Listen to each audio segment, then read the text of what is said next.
What if we could turn methane gas into high-value proteins and sustainable ingredients? Methane is a powerful greenhouse gas, significantly more potent than carbon dioxide.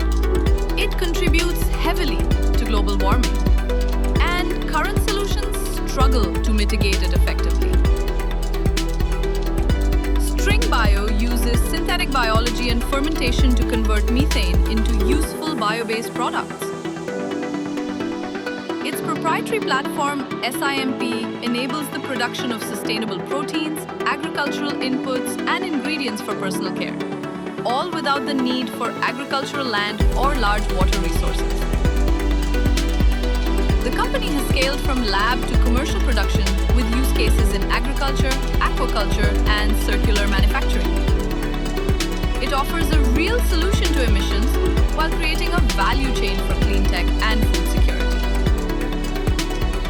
Recognized globally and backed by leading investors, StringBio demonstrates how climate solutions can also be commercially viable.